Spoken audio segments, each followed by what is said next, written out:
Remercier.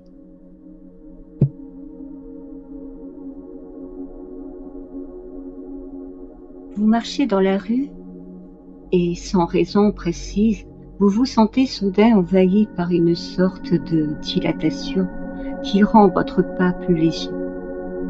Alors, non seulement vous trouvez un intérêt, un charme à tout ce que vous ne remarquiez même pas jusqu'alors, mais les passants vous paraissent tellement sympathiques que vous avez envie de leur sourire pour partager avec eux cette joie, cette gaieté subite qui est venue vous visiter.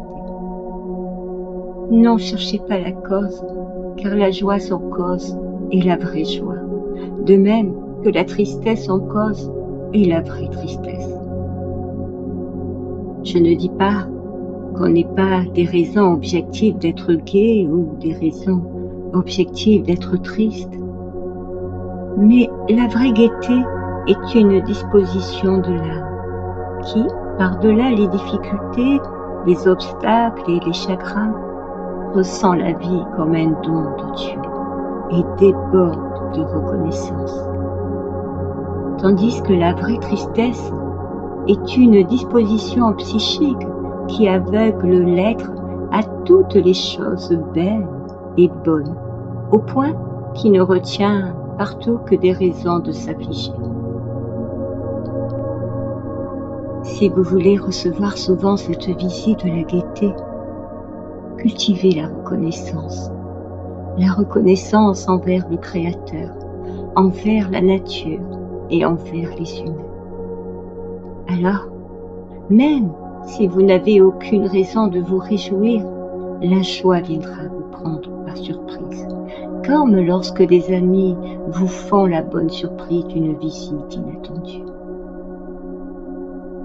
Vous direz que pour éprouver le besoin de remercier, il faut avoir un motif. Non. Remercier, c'est tout, sans vous poser de questions sur les raisons de dire merci.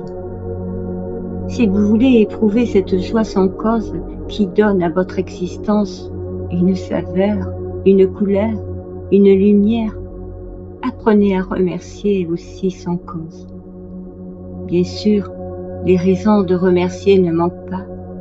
Vous pouvez remercier Dieu pour la vie que vous avez reçue, cette vie qui vous permet de découvrir tant de richesses. Vous pouvez remercier pour le bonheur d'avoir la santé, une famille, des amis.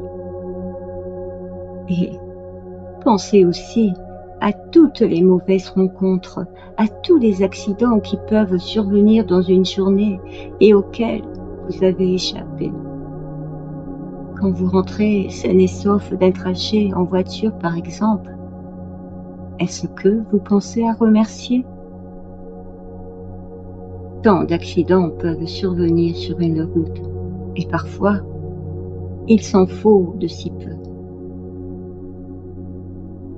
En prononçant le mot « merci », c'est comme une source de lumière, de paix et de joie que vous faites jaillir dans votre âme. Et cette source inonde toutes vos cellules. Peu à peu, vous sentez que quelque chose en vous se vivifie, se fortifie, s'éclaire. Et si un jour vous avez à affronter de grandes épreuves, non seulement vous ne vous effondrerez pas, mais vous serez encore capable de continuer à remercier. Et c'est cette capacité de remercier dans les épreuves qui vous aidera à les surmonter.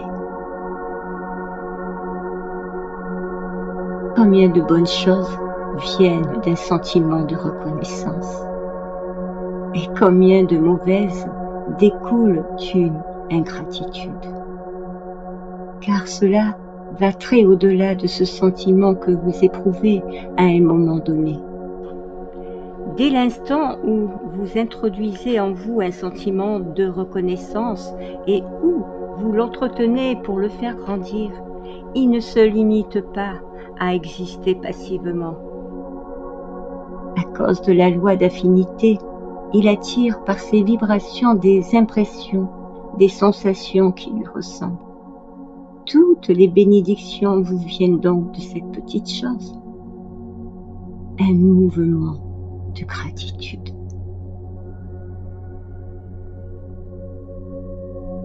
Dans tout ce qui vous arrive, les peines comme les joies, il y a quelque chose à découvrir pour votre épanouissement, votre compréhension de la vie. Et la gratitude est la clé qui ouvre les portes du vrai savoir. C'est pourquoi le matin, au réveil, avant de penser à quoi que ce soit, dites « Mon Dieu, merci de m'avoir donné la vie aujourd'hui encore, afin que je puisse te servir et accomplir ta volonté pour ta gloire et l'avènement de ton royaume sur la terre. » Par ces quelques mots déjà, vous vous mettez sous la protection du ciel. Vous donnez une bonne orientation à tout ce que vous ferez dans la journée et vous trouvez la bonne attitude à avoir devant tous les événements qui peuvent survenir. Car il ne suffit pas de dire « Merci Seigneur » au moment où vous apprenez une bonne nouvelle ou vous recevez quelque chose qui vous fait du bien.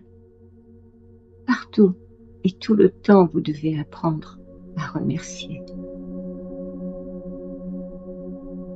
La vérité, c'est qu'au moment où les événements se produisent, nous ne pouvons pas savoir si, avec le temps, ils se révéleront bons ou mauvais pour nous. Combien de circonstances que les gens pensaient heureuses ont été finalement la cause de leur effondrement, alors que des épreuves se sont à la longue révélées très bénéfiques.